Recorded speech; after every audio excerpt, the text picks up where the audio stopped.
సరే పక్క జరగమ్మ తల్లి. అరే ఏందా ఒకసారి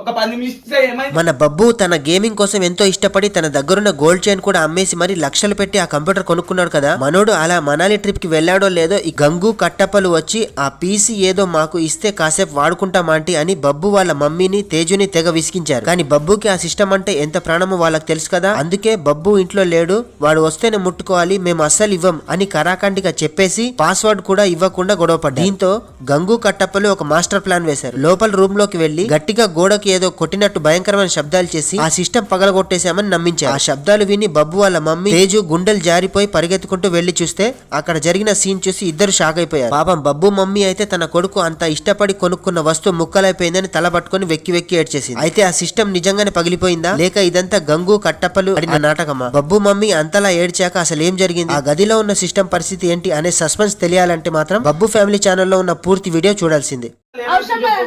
ఎందుకు తేజా నువ్వేమనుకోనంటే పోనీలే జర సేపు ఇద్దాము.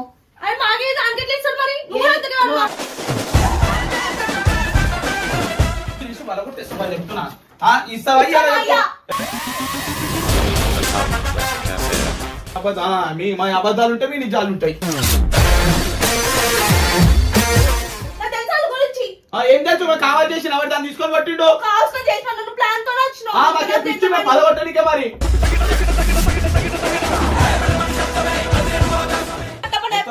గోర్లు కట్ చేసుకో, కుక్క గోర్లు. ఏం చేస్తావు ఏం చేస్తావు?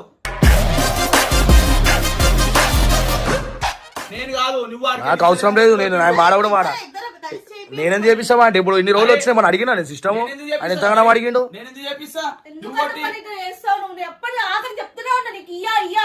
నేను కొట్టలేను అమ్మతాలు ఆడు కొట్టిండంటే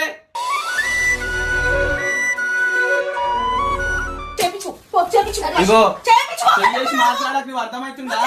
ఎవరు నేను చేయగా నేను చూసినావా? నువ్వు చూసావా? నువ్వు చూసావా? ఓ పెద్ద